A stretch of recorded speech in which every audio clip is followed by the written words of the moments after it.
اللہ لحومها ولا دماؤها ولکن ینالہ التقوی منکم،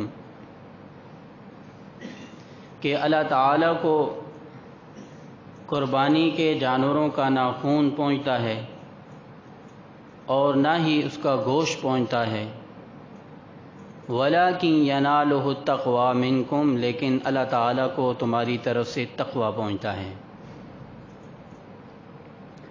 اور دوسری آیت کریمہ میں اللہ تبارک و تعالیٰ نے فرمایا کہ وَلِكُلِّ أُمَّةٍ جَعَلْنَا مَنسَكًا لِيَذْكُرُوا اسْمَ اللَّهِ عَلَىٰ مَا رَزَقَهُم مِّن بَهِيمَةِ الْأَنْعَامِ،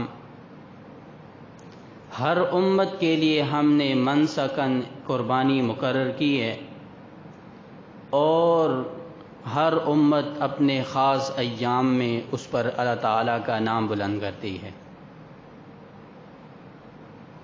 اور جو حدیث مبارکہ آپ کے سامنے تلاوت کی ہے، اس میں آپ علیہ الصلاۃ والسلام نے فرمایا کہ من وجد ساعۃ ولم یضح فلا یحضر مصلانا، جو آدمی گنجائش ہوتے ہوئے قربانی نہ کرے، فرمایا کہ وہ ہماری عیدگاہ کے قریب بھی نہ آئے۔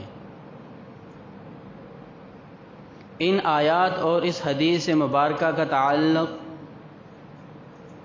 دین کے ایک اہم فریضہ کے ساتھ ہے، جس فریضے کو قربانی کہا جاتا ہے۔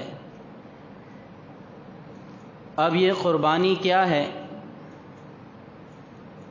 تو قربانی کا حکم اللہ تعالیٰ نے قرآن پاک میں اور آپ علیہ الصلاۃ والسلام نے احادیث میں اور اس کے بعد صحابہ اکرام تابعین تبع تابعین تمام امت نے اس پر عمل کیا ہے۔ اس قربانی کی ابتدا اس وقت سے ہوتی ہے کہ جس وقت سے اللہ تعالیٰ نے انسان کو پیدا کیا ہے، لیکن مختلف زمانوں میں اس قربانی کی کیفیت مختلف رہی ہے۔ حضرت آدم علیہ الصلاۃ والسلام کے دو بیٹے، جب ان کا آپس میں جھگڑا ہوا، اس وقت بھی حابیل اور قابیل نے اللہ تعالیٰ کی راہ میں قربانی دی، اور اس قربانی کا ذکر اللہ تبارک و تعالیٰ نے قرآن پاک میں فرمایا کہ اذ قربا قربانا فتقبل من احدہما ولم یتقبل من الآخر، جب ان دونوں نے قربانی دی، ان میں سے ایک کی قربانی اللہ تعالیٰ کے ہاں مقبول ہوئی، ولم یتقبل من الآخر، اور دوسری کی قربانی اللہ تعالیٰ کے ہاں مقبول نہ ہوئی۔ اس وقت قربانی حضرت حابیل نے اللہ تعالیٰ کی راہ میں جانور کی صورت میں دی تھی، اور قابیل نے قربانی غلے کی صورت میں دی تھی۔ اس زمانے میں یہ ہوتا تھا کہ جس آدمی کی قربانی اللہ تعالیٰ کے ہاں مقبول ہو جاتی تو وہ قربانی اللہ تعالیٰ کی طرف سے آسمان سے آگ آتی اور اس قربانی کو ختم کر دیتی تھی۔ یہ علامت ہوا کرتی تھی کہ یہ قربانی اللہ تعالیٰ کے ہاں مقبول ہے۔ اور ان ادوار میں اس زمانے میں قربانی کا گوشت یا کوئی بھی چیز جو اللہ تعالیٰ کی راہ میں قربان کی گئی اس کو کھانے کی اجازت نہیں تھی۔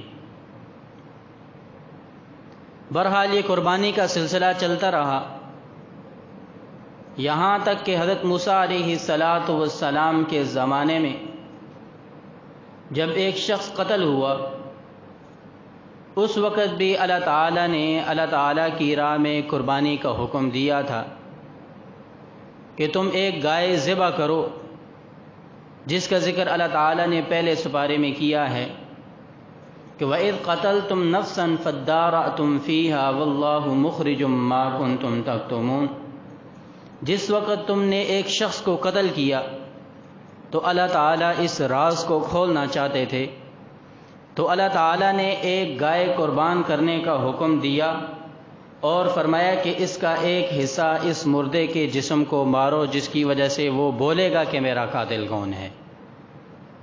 بہرحال یہ پوری تفصیل اللہ تعالیٰ نے پہلے اس بارے میں ذکر کی ہے۔ حضرت ابراہیم علیہ السلام کے زمانے میں حضرت ابراہیم علیہ السلام نے جو قربانی دی اس سے بڑی قربانی اور کوئی نہیں تھی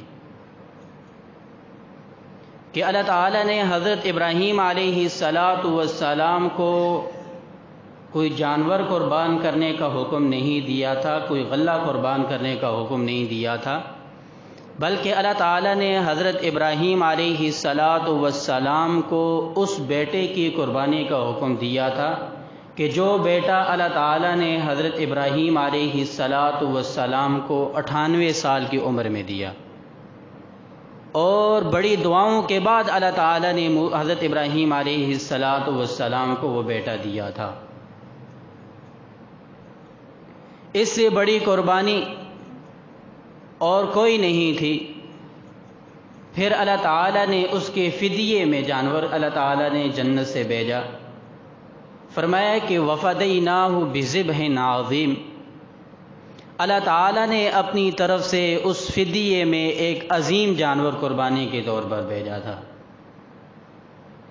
یہ بھی ایک تفصیل ہے کہ یہ قربانی کس طرح ہوئی اور اس قربانی کا حکم حضرت ابراہیم علیہ السلام کو کیسے ہوا، اور حضرت ابراہیم علیہ السلام کو اس قربانی کے بعد اللہ تعالیٰ نے کیا منصب عطا کیا۔ بہرحال اس قربانی کے بعد اللہ تعالیٰ نے حضرت ابراہیم علیہ السلام کے اس عمل، اس سنت کو زندہ رکھا، یہاں تک کہ یہ امت محمدیہ، اس میں بھی اللہ تعالیٰ نے حضرت ابراہیم علیہ السلام کی اس سنت، اس عمل کو جاری رکھا ہے۔ اور یہ قربانی، اس کا فلسفہ کیا ہے؟ اس قربانی کا فلسفہ نہ گوشت ہے، نہ خون ہے، نہ ہی اس قربانی کا فلسفہ خون بہانا ہے، بلکہ اس قربانی کا فلسفہ وہ تقویٰ ہے۔ اللہ تعالیٰ نے فرمایا کہ لن ینال اللہ لحومها ولا دماؤها ولکن ینالہ التقوی منکم، کہ اس قربانی کا نہ تو خون اور نہ ہی اس کا گوشت اللہ تعالیٰ کو پہنچتا ہے، وَلَٰكِن يَنَالُهُ التَّقْوَىٰ مِنكُمْ، اصل میں تقویٰ تمہاری طرف سے اللہ تعالیٰ کو پہنچ رہا ہے۔ اس قربانی میں اللہ تعالیٰ نے انسان کو سبق دیا ہے کہ انسان ایک جان اللہ تعالیٰ کی راہ میں قربان کرتا ہے تو انسان کو سبق دیا ہے کہ انسان اپنی محبوب چیز کو اللہ تعالیٰ کی راہ میں قربان کرے۔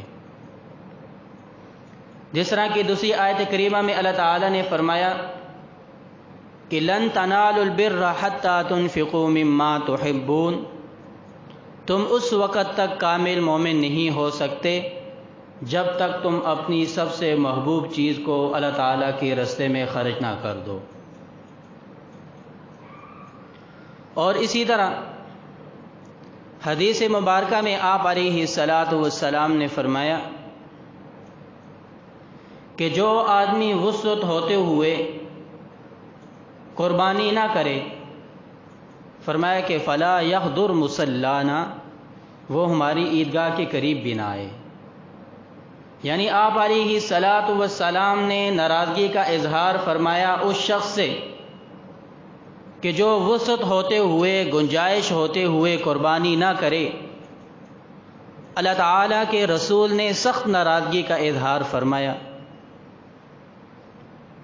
لیکن دوسری طرف آپ علیہ السلام نے قربانی کے فضائل بھی ارشاد فرمائے۔ آپ نے فرمایا کہ جو آدمی اللہ تعالیٰ کی رضا کے لیے قربانی کرتا ہے، جانور کا خون زمین پر گرنے سے پہلے اس کی بخشش اور مغفرت ہو جاتی ہے۔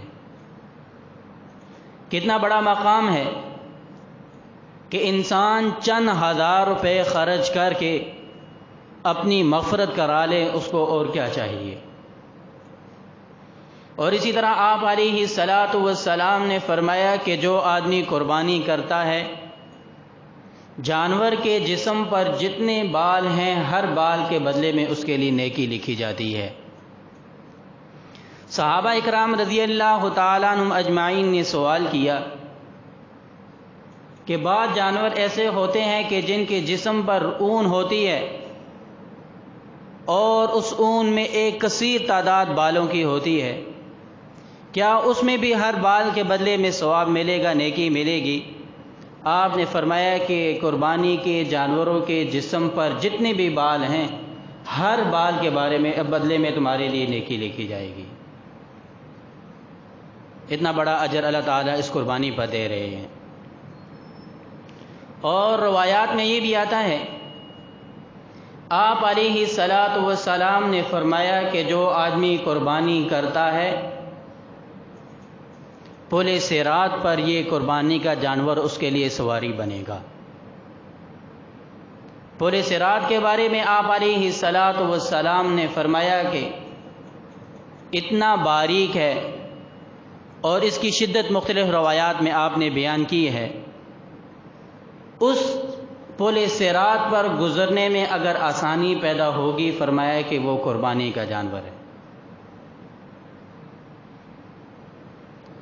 پھر آپ علیہ الصلاۃ والسلام نے دوسری طرف قربانی نہ کرنے والوں کے ساتھ اپنی ناراضگی کا بھی اظہار فرمایا کہ جو آدمی قربانی نہیں کرتا وہ ہماری عیدگاہ کے قریب نہ آئے۔ اس سے بڑی ناراضگی اور کیا ہو سکتی ہے۔ اب اگلی بات کہ قربانی کس شخص پر واجب ہے۔ یاد رکھیے کہ جو آدمی صاحب نصاب ہے اس پر قربانی کرنا یہ واجب ہے۔ اب صاحب نصاب آدمی کون ہوتا ہے؟ صاحب نصاب ہر وہ آدمی ہے کہ جس کی ملکیت میں 52.5 تولہ چاندی یا اس کی بقدر اس کی مقدار اس کے پاس رقم موجود ہو اور وہ ضرورت سے زائد ہو۔ اور 52.5 تولہ چاندی کی مقدار آج کل تقریباً 70 سے 80 ہزار روپیہ بنتی ہے۔ کسی کے پاس اگر ضرورت اصلیہ سے زیادہ اتنی رقم موجود ہے تو اس کے لیے قربانی کرنا یہ فرض ہے۔ اس لیے بعض لوگ یہ کہہ دیتے ہیں کہ قربانی کرنا کوئی فرض تو نہیں ہے، سنت ہے، ہماری مرضی آپ کر لیں تو سنت کا اجر مل جائے گا، اگر نہ کریں کوئی گناہ نہیں ہے۔ یاد رکھیے کہ قربانی کرنا ہر صاحب نصاب کے اوپر یہ فرض ہے، سنت نہیں ہے۔ اس کو سنت ابراہیمی اس لیے کہا جاتا ہے کہ یہ حضرت ابراہیم علیہ الصلاۃ والسلام کے طریقے سے ثابت ہے۔ سنت کا معنی ہوتا ہے راہ یا طریقہ۔ یہ حضرت ابراہیم علیہ الصلاۃ والسلام کے عمل ان کے طریقے سے ثابت ہے، لیکن اس کا حکم سنت والا نہیں ہے، بلکہ اس کا حکم یہ فرض اور واجب والا ہے۔ اس لیے جو آدمی بھی صاحب نصاب ہے اس پر قربانی واجب ہے۔ پھر ایک اور چیز جو ہمارے ہاں معاشرے میں رائج ہے وہ یہ ہے کہ گھر میں ایک آدمی قربانی کر لیتا ہے اور وہ یہ سمجھتا ہے کہ شاید سب کی طرف سے قربانی ہو گئی ہے، پورے گھر کی طرف سے قربانی ہو گئی ہے۔ یاد رکھیے ایسی بات نہیں ہے، بلکہ ہر صاحب نصاب پر علیحدہ قربانی یہ فرض ہے۔ مثال کے طور پر اگر والد صاحب نصاب ہے اس پر علیحدہ قربانی ہے، اگر اولاد صاحب نصاب ہے اس پر علیحدہ قربانی ہے، اگر بیوی صاحب نصاب ہے اس پر علیحدہ قربانی ہے۔ اگرچہ گھر میں ایک ہی نظام ہو، جوائنٹ فیملی کا نظام ہو، ایک ہی جگہ پر ان کا کھانا پکتا ہو، لیکن ہر ایک علیحدہ صاحب نصاب ہو تو ہر ایک پر علیحدہ قربانی کرنا یہ فرض اور واجب ہے۔ صرف ایک قربانی کرنے کی وجہ سے باقیوں کی طرف سے فریضہ ادا نہیں ہوگا۔ اس لیے خاص کر عورتوں کو یہ مسائل بتانے کی ضرورت ہوتی ہے، کیونکہ عورتوں کے پاس زیور ہوتا ہے تو وہ صاحب نصاب ہوتی ہیں، تو اس لیے عورتوں کے لیے قربانی یہ بھی فرض ہے تو اس لیے اگر وہ صاحب نصاب ہیں تو ان کو یہ مسئلہ بتانے کی ضرورت ہے کہ وہ قربانی کریں۔ تو اس لیے صرف ایک جانور پورے گھر کی طرف سے قربانی یہ درست نہیں ہے، بلکہ اس کا ایک نصاب ہے۔ جو آدمی صاحب نصاب ہے اس پر قربانی فرض ہے۔ جس طرح کہ نماز کا وقت آ جائے، جو آدمی بالغ ہے، جس پر نماز فرض ہے، ہر آدمی کے لیے نماز پڑھنا ضروری ہے۔ اس طرح نہیں ہوتا کہ گھر میں ایک آدمی نماز پڑھ لے تو سب کی طرف سے نماز ہو جاتی ہے، بلکہ ہر ایک کے لیے علیحدہ قربانی یہ ضروری ہے۔ پھر اس کے اوپر جو لوگ اس بات کا انکار کرتے ہیں وہ ایک دلیل پیش کرتے ہیں کہ آپ علیہ الصلاۃ والسلام بھی تو اپنی طرف سے ایک قربانی کرتے تھے، اپنے گھر اور کنبے کی طرف سے ایک قربانی کرتے تھے۔ یاد رکھیے کہ آپ علیہ الصلاۃ والسلام 10 سال آپ علیہ الصلاۃ والسلام نے ہر سال 2 قربانیاں کی ہیں۔ جب آپ علیہ الصلاۃ والسلام ہجرت فرما کر مدینہ المنورہ آئے، 10 سالہ دور آپ کا مدنی دور ہے، ہر سال آپ علیہ الصلاۃ والسلام نے 2 قربانیاں کی ہیں۔ آپ نے فرمایا کہ ایک قربانی میری طرف سے ہے اور ایک قربانی میرے امت کے غریبوں کے لیے کی طرف سے ہے کہ جو قربانی نہیں کر سکتے۔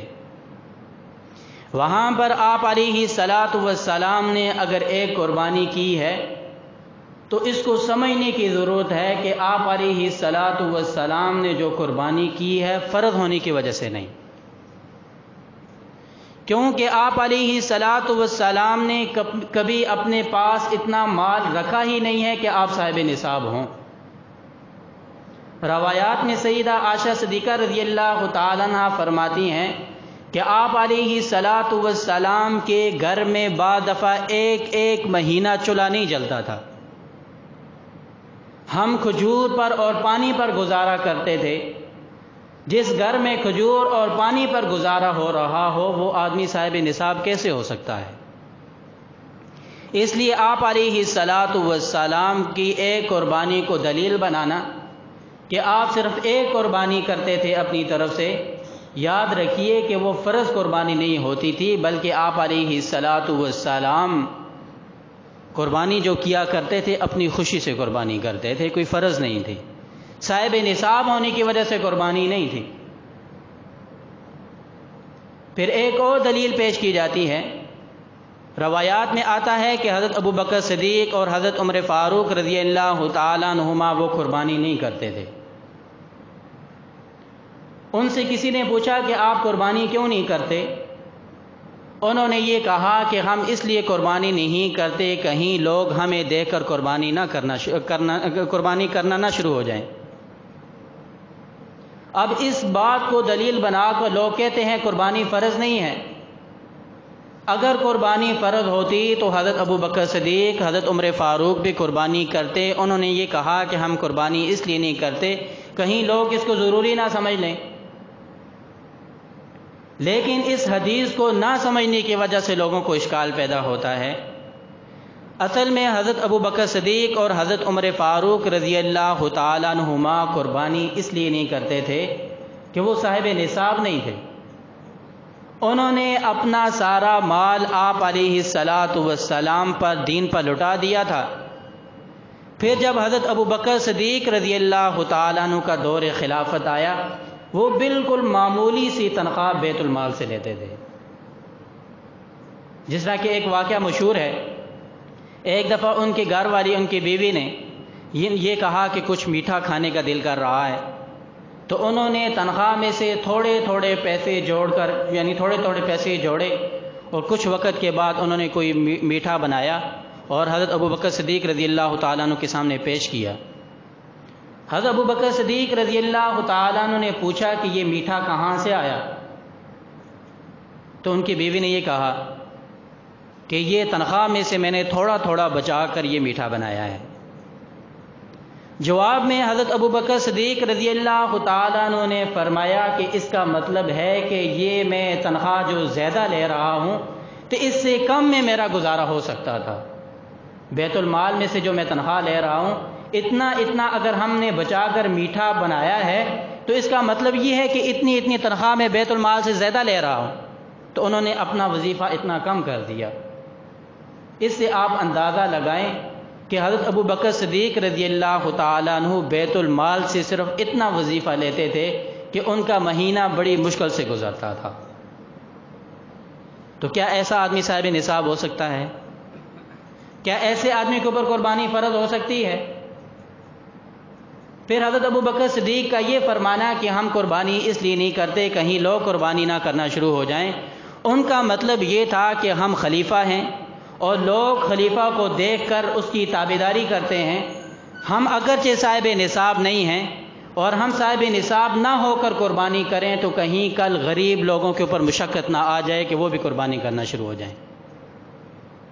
یعنی کہ ہم خلفاء ہیں، ہم خلیفہ ہیں اور صاحب نصاب نہیں ہیں، اس کے باوجود اگر ہم قربانی کریں تو کل لوگ یہ سمجھیں گے کہ جو آدمی صاحب نصاب نہیں ہے اس کے لیے بھی قربانی ضروری ہے، تو کہیں کل غریب لوگ قرضے لے لے کر قربانی نہ کرنا شروع ہو جائیں۔ یہ ہے حدیث کا مطلب۔ تو لہذا اس بات کو غلط طور پر پیش کر کے یہ اعتراض کیا جاتا ہے کہ قربانی فرض نہیں ہے، سنت ہے۔ یاد رکھیے کہ قربانی کرنا یہ ہر صاحب نصاب پر فرض اور واجب ہے۔ بہرحال قربانی کے جانور کے اندر کتنے آدمی بڑے جانور کے اندر شریک ہو سکتے ہیں؟ جو بڑا جانور ہے جس طرح کہ گائے ہے، بیل ہے، بھینس وغیرہ ہے، اونٹ ہے، اس کے اندر 7 آدمی شریک ہو سکتے ہیں۔ لیکن یاد رکھیے کہ 7 سے اگر ایک آدمی بھی زیادہ اس میں شریک ہو جائے، 8 آدمی ہو جائیں تو کسی کی بھی قربانی نہیں ہو۔ لیکن 7 سے اگر کم لوگ اس کے اندر شریک ہوں تو پھر قربانی ہو سکتی ہے۔ 6 آدمی ہو جائیں، 5 ہو جائیں، 3 ہو جائیں، جتنی بھی ہو جائیں، یا ایک آدمی پورے جانور قربانی کر لے تو اس کی اجازت ہے۔ لیکن قربانی کرنے کے بعد جو گوشت کی تقسیم کا طریقہ ہے، ہمارے ہاں کیا ہوتا ہے، اندازے کے ساتھ گوشت تقسیم کیا جاتا ہے۔ مختلف ڈیریاں 60 ڈیریاں بنا دیتے ہیں اندازے کے ساتھ، تو اندازہ کیا اور اس کو تقسیم کر دیا۔ یاد رکھیے کہ یہ جرم ہے۔ گوشت کی تقسیم تول کر ہوگی، اندازے کے ساتھ گوشت کی تقسیم کرنے کی اجازت نہیں ہے۔ پھر اس کے بعد ایک اور مسئلہ کہ بعض لوگ قربانی کا جانور کسائی سے ذبح کرواتے ہیں، ذبح کروانے کے بعد اس کے ساتھ یہ طے ہوتا ہے کہ ہم تمہیں گوشت بھی دیں گے اور قربانی کے جانور کا چمڑا بھی تمہیں دیں گے، لیکن جو تم نے ہم سے اجرت لینی ہے وہ کم کر دو۔ مثال کے طور پر اگر کوئی کسائی 5,000 روپیہ لیتا ہے، اس کو کہتے ہیں ہم تمہیں گوشت بھی دیں گے، چمڑا بھی دیں گے، تم نے ہم سے 4,000 روپیہ لینا ہے۔ یاد رکھیے کہ قربانی کے اندر کسائی کو گوشت دینا یا اسی طرح اس کو چمڑا دینا اجرت کے طور پر یہ جائز نہیں ہے۔ اجرت کے اندر مقرر کر دینا کہ میں تمہیں گوشت دوں گا یا چمڑا دوں گا، اس کی اجازت نہیں ہے، بلکہ اس کے لیے علیحدہ اجرت مقرر کی جائے کہ تمہیں اتنی رقم دیں گے، پھر اس کے بعد اپنی خوشی سے کوئی گوشت دینا چاہے تو اس کی اجازت ہے۔ لیکن اگر کسی آدمی نے قربانی کا گوشت بطور اجرت کے دیا اور اسی طرح قربانی کے جانور کا چمڑا بطور اجرت کے دیا تو اتنی رقم اس کو اب صدقہ کرنی پڑے گی، کیونکہ قربانی کے جانور کا گوشت اس کو بیچنے کی اجازت نہیں ہے۔ تو جو آدمی بطور اجرت کے دے رہا ہے گویا کہ وہ بیچ رہا ہے، کیونکہ اس کے بدلے میں اس نے اس کو اجرت کم دی ہے۔ تو اس لیے جتنی قربانی کے یعنی کہ اس کو اجرت کے اندر جو کمی کی ہے، جتنا گوشت کا رقم بنتی تھی، اس چمڑے کی رقم بنتی تھی، اتنی رقم اگر اس نے ایسا کر لیا ہے تو اللہ تعالیٰ کی راہ میں صدقہ کرنا یہ ضروری ہے۔ اور اسی طرح بعض لوگ یہ پوچھتے ہیں کہ قربانی کا جانور اس کو تبدیل کیا جا سکتا ہے یا نہیں کیا جا سکتا۔ یاد رکھیے کہ جس آدمی کے اوپر قربانی فرض واجب ہے، جو صاحب نصاب ہے، اس نے اگر کوئی جانور قربانی کا لیا ہے اس کو تبدیل کر سکتا ہے۔ لیکن اس کے اندر ایک بات اور ہے، وہ یہ ہے کہ ایک آدمی نے اگر 1,00,000 روپے کا جانور لیا، پھر اس کے بعد اس کے دل میں آیا کہ یہ 80,000 روپے کا جانور یہ بھی تو اس جیسا ہے، اس کو لے لیتے ہیں، پھر اس نے وہ جانور واپس کر کے 80,000 والا لیا، تبدیل کر لیا۔ اب درمیان میں جو 20,000 روپیہ اس کو بچا ہے وہ 20,000 اپنے پاس رکھنے کی اجازت نہیں ہے، بلکہ اس کو صدقہ کرنا یہ ضروری ہے۔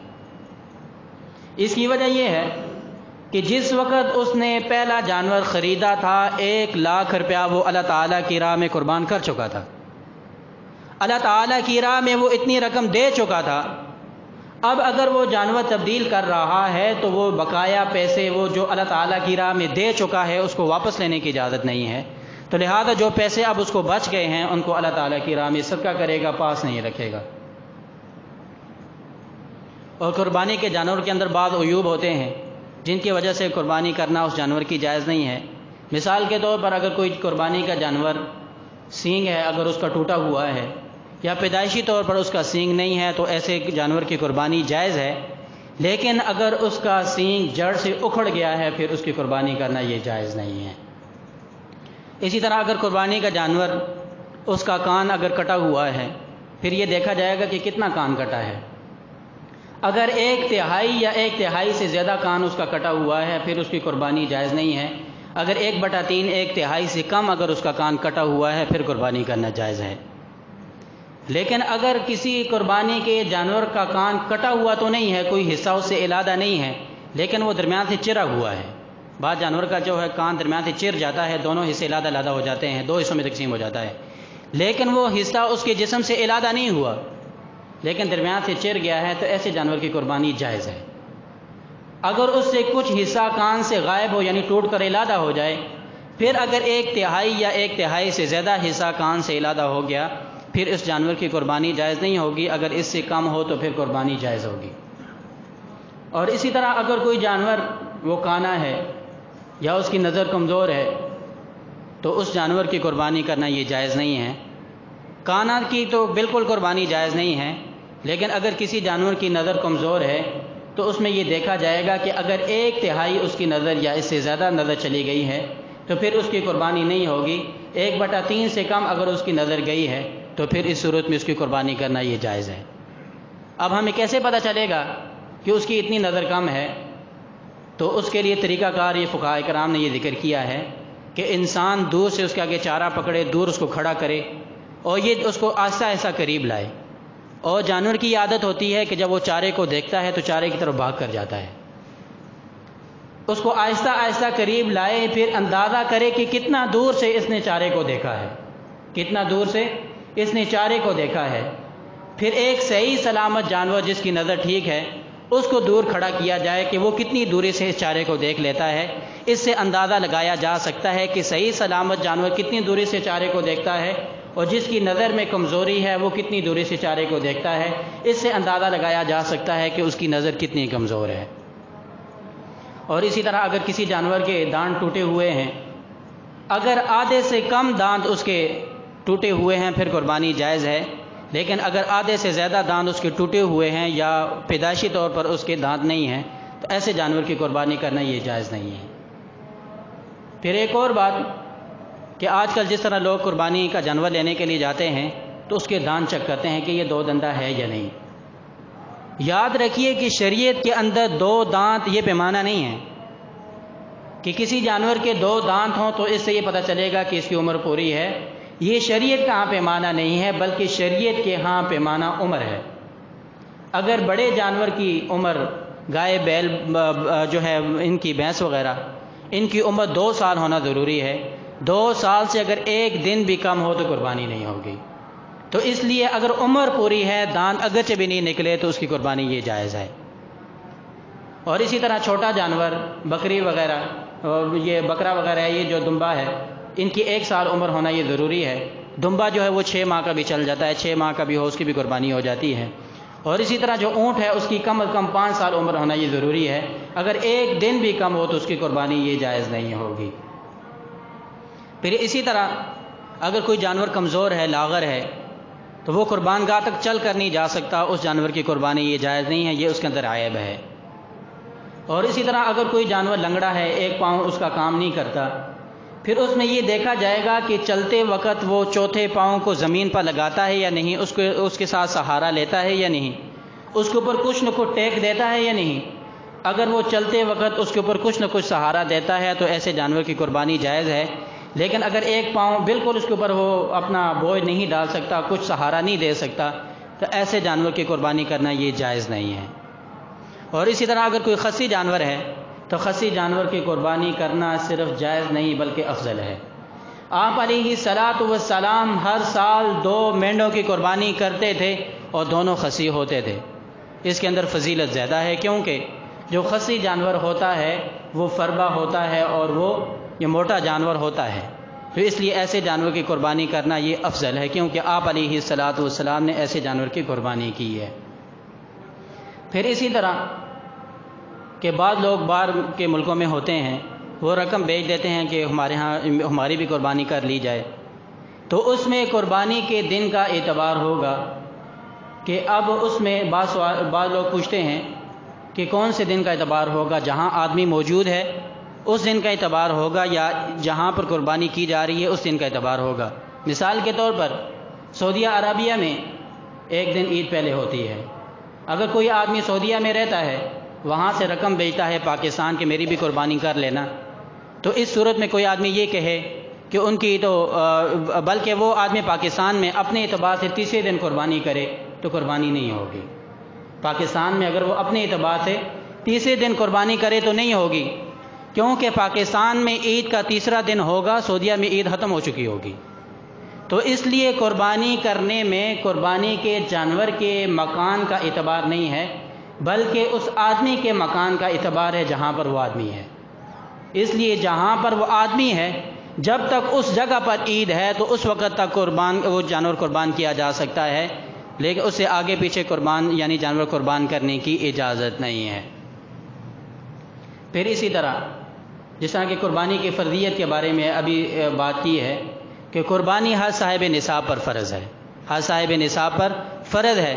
یہ بات بار بار اس لیے کی جاتی ہے کہ جیسے ہی قربانی کے ایام قریب آتے ہیں، یہ سیکولر لوگ یہ سوالات اٹھاتے ہیں، اشکالات کرتے ہیں، مختلف قسم کے پروپیگنڈے کرتے ہیں، جس طرح کے آج کل کے سیکولر یہ اشکال کرتے ہیں کہ اتنے لاکھوں کروڑوں روپے مسلمان قربانی پر خرچ کرتے ہیں، اگر اتنے لاکھوں روپے وہ کسی غریب کو دے دیں، وہ ملک کا قرضہ اتار سکتے ہیں، اتنے لاکھوں کروڑوں روپے میں وہ کسی غریب کو دے سکتے ہیں، کسی بچی کا جہیز بنا کر دیا جا سکتا ہے۔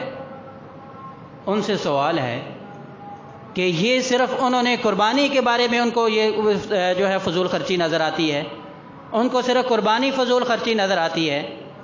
وہی آدمی 2 لاکھ کا اس نے آئی فون رکھا ہوگا، اس کو کہو 2 لاکھ کا آئی فون بیچو، 50,000 کا موبائل لو، باقی 1.5 لاکھ کسی کو جہیز دے کر دو، وہ نہیں کرے گا۔ وہاں پر اس کو فضول خرچی نہیں نظر آئے گی۔ اپنے ہوٹلوں میں پھریں گے، کھائیں گے، پئیں گے، گھر میں لاکھوں روپے کا سامان پڑا ہوا ہے، بینکوں میں لاکھوں روپے کا جو ہے رقم رکھی ہوئی ہے، وہ ان کو فضول خرچی نہیں نظر آئے گی۔ دین اسلام کے معاملے میں ان کو فضول خرچی نظر آتی ہے۔ اور اسی طرح بعض دفعہ یہ بھی ہوتا ہے کہ بعض لوگ کہتے ہیں ہم پر قرض ہیں، ہم قربانی کریں یا نہ کریں۔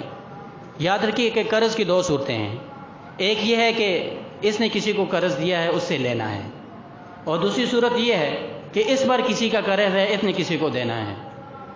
اگر کسی آدمی پر قرض ہے اور قرض اس کے پاس رقم بھی موجود ہے، اور قرض کی رقم اگر اتنی ہے کہ دینے کے بعد یہ صاحب نصاب نہیں رہتا، تو ایسے آدمی پر قربانی نہیں ہے۔ یعنی کسی آدمی پر اتنا قرض ہے کہ قرض دینے کے بعد اس کے اوپر وہ صاحب نصاب نہیں رہتا، تو ایسے آدمی کے اوپر قربانی کرنا یہ ضروری نہیں ہے۔ اور اسی طرح اگر کسی نے کسی سے قرض لینا ہے، اگر ایام قربانی میں جو قربانی کے 3 دن ہیں، ان 3 دنوں میں اگر اس سے رقم ملنے کی امید ہے جس کی وجہ سے وہ صاحب نصاب بن جائے گا، تو پھر قربانی کرنا یہ ضروری ہے۔ لیکن ابھی اس سے ملنے کی امید نہیں ہے اور خود بھی وہ صاحب نصاب نہیں ہے، تو ایسے شخص پر قربانی بھی نہیں ہے۔ لیکن اگر وہ پہلے ہی سے صاحب نصاب ہے، قرض لیے بغیر بھی وہ صاحب نصاب ہے، پھر تو قربانی ہے ہی ہے۔ لیکن قرض لینے کے بعد وہ صاحب نصاب بنتا ہے، پھر ان قربانی کے 3 دنوں میں جب اس کو رقم مل جائے گی، رقم ملنے کے اندر اگر وہ صاحب نصاب بن جاتا ہے، پھر اس کے اوپر قربانی ضروری ہے۔ لیکن اگر ان 3 دنوں میں اس کو رقم نہیں ملتی تو وہ آدمی صاحب نصاب نہیں ہوا، اگرچہ وہ مال اس کا ہی ہے لیکن ابھی تک اس کی ملکیت نہیں آئی، تو وہ آدمی صاحب نصاب نہیں ہے، اس پر قربانی کرنا یہ ضروری نہیں ہے۔ پھر اس کے اندر ایک 9 ذی الحجہ کا دن بھی آتا ہے جس کو یوم عرفہ کہا جاتا ہے۔ اس یوم عرفہ کی آپ علیہ الصلاۃ والسلام نے بڑی فضیلت بیان کی ہے۔ آپ علیہ الصلاۃ والسلام نے فرمایا کہ جو آدمی یوم عرفہ 9 ذی الحجہ کا روزہ رکھتا ہے، اس کے 2 سال کے گناہ معاف ہوتے ہیں، 1 سال گزشتہ اور 1 سال آئندہ کے اس کے گناہ معاف ہوتے ہیں۔ اتنی بڑی فضیلت اللہ تعالیٰ کے رسول نے اس یوم عرفہ 9 ذی الحجہ کی ہے۔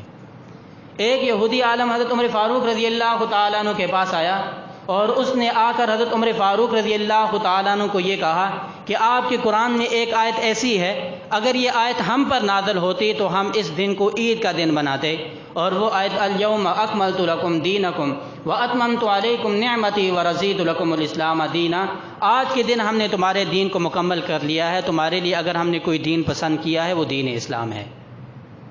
اور یہودی نے یہ کہا کہ اگر یہ آیت ہم پر نازل ہوتی تو ہم عید کا دن اس کو بناتے۔ حضرت عمر فاروق رضی اللہ تعالیٰ عنہ نے جواب میں فرمایا، تم ایک عید کی بات کرتے ہو، یہ آیت جس وقت ہم پر یعنی آپ علیہ الصلاۃ والسلام پر اس امت پر نازل ہوئی تھی، اس وقت ایک عید نہیں 3 عیدیں اکٹھی تھیں۔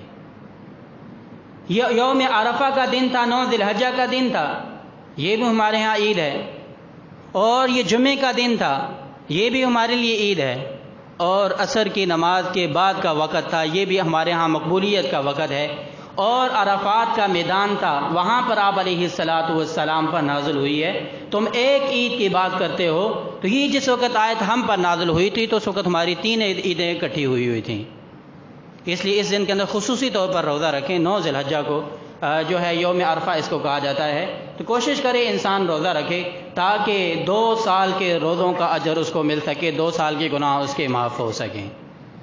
پھر ایام تشریق، تکبیرات تشریق کے بارے میں کہ اب یہ جو ایام تشریق ہیں 9، 10، 11، 12 اور 13، یہ جو ایام تشریق ہیں ان کو ایام تشریق کیوں کہا جاتا ہے؟ اس کی وجہ یہ ہے کہ تشریق عربی زبان میں کہا جاتا ہے ٹکڑے ٹکڑے کرنے کو، تو یہ جو عرب لوگ ہیں تو یہ ان کو ایام تشریق اس لیے کہتے تھے کہ یہ قربانی کا یعنی جانور ذبح کر کے گوشت کو ٹکڑے ٹکڑے کر کے دھوپ میں سکھاتے تھے، فریزر تو ہوتے نہیں تھے، گوشت کو محفوظ کرنے کا طریقہ یہ ہوتا تھا کہ وہ لوگ اس کو دھوپ میں سکھا لیتے تھے پھر اس کو محفوظ کرتے تھے، تو تشریق کا معنی ہوتا ہے ٹکڑے ٹکڑے کرنا، تو یہ ان ایام میں گوشت کے ٹکڑے کرتے تھے جس کی وجہ سے ان کا نام ہی ایام تشریق پڑ گیا ہے۔ اور دوسری بات یہ ہے کہ قربانی کے صرف 3 دن ہیں، قربانی کے دن وہ صرف 3 دن ہیں کہ 10 ذی الحجہ، 11 اور 12، اس کے علاوہ چوتھے دن قربانی کرنے کی اجازت نہیں ہے۔ بعض لوگ ایسے بھی ہیں کہ جان بوجھ کر چوتھے دن قربانی کرتے ہیں، یاد رکھیے کہ 3 دن کے علاوہ قربانی کرنے کی اجازت نہیں ہے۔ پھر تکبیرات تشریق ہیں، تو یہ کیسے آئیں وہ انشاءاللہ آئندہ میں بیان کروں گا کہ یہ ایام تشریق، یہ جو تکبیرات تشریق ہیں اس کی کیا وجہ بنی، لیکن جو تکبیرات تشریق ہیں یہ 9 ذی الحجہ، 10، 11، 12 اور 13، ان دنوں کے اندر تکبیرات تشریق پڑھنا ہر فرض نماز کے بعد مرد اور عورت کے لیے واجب ہے، ہر مرد اور ہر عورت کے لیے تکبیرات تشریق پڑھنا ہر فرض نماز کے بعد یہ واجب اور ضروری ہے۔ جو آدمی بلند آواز سے تکبیرات تشریق نہیں پڑھتا، مردوں کے لیے بلند آواز سے، عورتوں کے لیے آہستہ آواز سے، جو آدمی یہ تکبیرات تشریقات نہیں پڑھتا وہ آدمی گناہ گار ہے، اس کے بعد کوئی تلافی نہیں ہے۔ تو اس لیے جو ایام بعد لوگ شرم کرتے ہیں، ہم اونچی آواز سے پڑھیں گے لوگ کیا کہیں گے، شرم کی کیا بات ہے، دین کا معاملہ ہے، باقی کاموں میں تو شرم نہیں ہوتی، دین کے معاملے میں کس چیز کی شرم ہے؟ تو اس لیے ان دنوں کے اندر جو ہے وہ تکبیرات تشریقات پڑھنے کا بھی اہتمام کریں۔ پھر اسی طرح جو ایام تشریقات ہیں ان کے اندر کسی آدمی کی اگر نماز قضا ہو جاتی ہے، ان ایام تشریق میں اگر کسی کی نماز قضا ہو جاتی ہے، وہ اگر ان ایام تشریقات میں اس کی قضا کرنا چاہتا ہے تو قضا کرنے کے بعد بھی اس کے اوپر تکبیرات تشریقات پڑھنا یہ ضروری ہے۔ لیکن اگر کسی آدمی کی ایام تشریقات کی نماز قضا ہوئی ہے، اس کی قضا وہ ایام تشریق کے بعد کرنا چاہتا ہے تو پھر اس کے اوپر تکبیرات تشریقات پڑھنا یہ ضروری نہیں ہے۔ پھر اسی طرح اب حج کا معاملہ ہے، جو حاجی لوگ حج کرنے جاتے ہیں، وہاں پر جو حاجی قربانی کرتے ہیں اس قربانی میں اور جو قربانی یہاں پر ہم کرتے ہیں اس میں فرق ہے۔ بعض لوگ یہ سمجھتے ہیں کہ حاجی لوگ جو قربانی کرتے ہیں وہ شاید یہ سنت ابراہیمی ہے کہ جو قربانی کی جاتی ہے، یاد رکھیے کہ وہ قربانی اور ہے، ہماری قربانی اور ہے۔ حاجی جو قربانی کرتے ہیں وہ حج تمتع کی قربانی کرتے ہیں، اور ہم جو قربانی کرتے ہیں ہم سنت ابراہیمی والی قربانی کرتے ہیں۔ وہ حج تمتع کی قربانی کیا ہے؟ حج کی 3 قسمیں ہوتی ہیں، ایک حج تمتع، حج قران اور حج افراد۔ حج افراد کسے کہتے ہیں؟ حج افراد اس کو کہتے ہیں کہ آدمی علادہ عمرہ کرے، پھر علادہ جو ہے وہ حج کرے، علادہ جو ہے وہ احرام باندھے، دونوں کو، یعنی کہ عمرہ کر لیا پھر حج کر لیا، علادہ، اس کو کہتے ہیں افراد، علادہ کرنا۔ اور جو ہمارے ہاں لوگ باہر سے جاتے ہیں تو وہ لوگ حج تمتع کرتے ہیں۔ حج تمتع کی صورت یہ ہوتی ہے، یہاں سے جاتے ساتھ ہی جہاز میں جب حدود شروع ہوتی ہے وہاں سے احرام باندھ لیا جاتا ہے۔ جو پہلی دفعہ جاتے وقت احرام باندھا جاتا ہے وہ عمرے کا احرام باندھا جاتا ہے، حج کا احرام نہیں باندھا جاتا۔ جاتے ساتھ پھر عمرہ ادا کیا جاتا ہے، عمرہ ادا کرنے کے بعد احرام کھول دیا جاتا ہے۔ پھر اس کے بعد بیچ میں 20-25 دن ہوتے ہیں، 20-25 دن کے بعد پھر جب حج کے ایام شروع ہوتے ہیں پھر دوبارہ احرام حج کا باندھا جاتا ہے، اور اس کے اندر 4-5 دن ہوتے ہیں۔ یہ 4-5 دن مکمل کرنے کے بعد وہ احرام بھی کھول دیا جاتا ہے۔ اس کو کہتے ہیں حج تمتع۔ پہلے عمرے کا احرام باندھا، پھر عمرے سے فارغ ہو کر احرام کھول دیا، پھر اس کے بعد جب حج کے دن آئے پھر اس حج کے اندر حج کا احرام باندھا، پھر وہ احرام جو ہے وہ اعمال پورے کر کے کھول دیا۔ اس کو تمتع کہتے ہیں، نفع اٹھانا، یعنی کہ عمرے کا جو احرام ایک ہی سفر میں ایک عبادت کے ساتھ دوسری عبادت سے نفع اٹھانا، تو ایسے آدمی کے اوپر دم شکر ادا کرنا یہ ضروری ہوتا ہے۔ ایسے آدمی کے اوپر جو حج تمتع کرتا ہے اس کے اوپر دم شکر ہوتا ہے، ایک جانور اللہ تعالیٰ کی راہ میں قربان کرنا یہ ضروری ہوتا ہے۔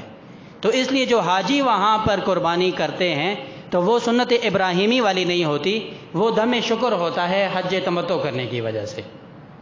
اس لیے کوئی آدمی وہاں پر صاحب نصاب ہو یا نہ ہو، اس کے پاس قربانی کی طاقت ہو یا نہ ہو، وہ قربانی اس کو کرنی پڑتی ہے، کیونکہ اس کے پاس اتنی گنجائش ہوگی تو وہ حج کے لیے جائے گا۔ اس لیے کوئی آدمی یہ کہے کہ میرے پاس اتنی طاقت نہیں ہے میں قربانی نہیں کرتا تو اس کا حج نہیں ہوگا۔ تو اس لیے وہاں پر جو قربانی ہوتی ہے وہ دم شکر ہوتا ہے، وہ حج کی قربانی ہوتی ہے۔ ان لوگوں پر جو لوگ حج کرنے کے لیے جاتے ہیں، حاجی ہیں، وہ اگرچہ صاحب نصاب ہوں، ان کے اوپر سنت ابراہیمی والی قربانی نہیں ہوتی۔ اس کی وجہ یہ ہے کہ وہ لوگ وہاں پر مسافر ہوتے ہیں، حاجی وہاں پر مسافر ہوتے ہیں، اور مسافر کے لیے قربانی فرض نہیں ہے۔ جو آدمی مسافر ہے، قربانی کی 3 ایام میں اگر وہ سفر میں ہے اس کے اوپر قربانی کرنا یہ فرض واجب نہیں ہے۔ اس لیے جو حاجی وہاں پر حج کرنے کے لیے گئے ہوتے ہیں وہ مسافر ہوتے ہیں، مسافر ہونے کی وجہ سے سنت ابراہیمی والی قربانی تو ان کے اوپر نہیں ہوتی، لیکن وہ دم شکر والی حج والی قربانی ان کو ضروری ہوتی ہے، اور ہم یہاں پر قربانی کرتے ہیں تو یہ سنت ابراہیمی والی ہوتی ہے۔ تو ان دونوں قربانیوں میں فرق ہے۔ پھر اسی طرح کوئی آدمی اگر صدقے کی قربانی کرتا ہے، صدقے کی قربانی اور یہ سنت ابراہیمی والی قربانی، ان دونوں کے گوشت میں فرق ہے، ان دونوں کے گوشت کے حکم میں فرق ہے۔ سنت ابراہیمی والی اگر کسی نے قربانی کی ہے اس کا گوشت امیر کو بھی دے سکتا ہے، غریب کو بھی دے سکتا ہے، خود بھی کھا سکتا ہے، صاحب نصاب کو بھی دے سکتا ہے، سید زادی کو بھی دے سکتا ہے، سید خاندان والوں کو بھی دے سکتا ہے۔ لیکن اگر کسی آدمی نے قربانی کی ہے بطور صدقہ کے، یا اسی طرح کسی نے منت مانی تھی کہ میں قربانی کروں گا، اگر پھر اس نے قربانی کی ہے، وہ گوشت سید کو نہیں دیا جا سکتا، وہ گوشت کسی امیر کو نہیں دیا جا سکتا، وہ گوشت کسی صاحب نصاب کو نہیں دیا جا سکتا۔ ان دونوں میں فرق ہے۔ پھر اسی طرح جیسے ہی قربانی کے دن قریب آتے ہیں تو یہ سوال بڑے زور شور سے اٹھایا جاتا ہے کہ بھینس کی قربانی جائز ہے یا نہیں۔ یاد رکھیے کہ قربانی پالتو جانوروں کی جائز ہے، پالتو جو جانور، حلال پالتو جانور، جو بھی حلال پالتو جانور ہے اس کی قربانی جائز ہے، ہاں وہ بکری ہو یا دمبا ہو یا بکرا ہو یا بیڑ ہو یا اسی طرح گائے ہو، بھینس ہو یا اسی طرح اونٹ ہو، اونٹنی ہو، ان تمام جانوروں کی قربانی کرنا یہ جائز ہے۔ لہذا یہ لوگوں کے ذہنوں میں اشکال پیدا کیا جاتا ہے کہ فلاں جانور کی قربانی جائز ہے، فلاں کی جائز نہیں ہے۔ ہر حلال پالتو جانور کی قربانی جائز ہے، لیکن ہر حلال لیکن پالتو بھی ہو۔ بعض جانور ہوتے ہیں وہ حلال ہوتے ہیں، پالتو نہیں ہوتے، مثال کے طور پر ہرن ہے، اور اسی طرح یا یہ نیل گائے ہے، باقی جانور ہیں کہ جو حلال تو ہیں لیکن پالتو جانور نہیں ہیں۔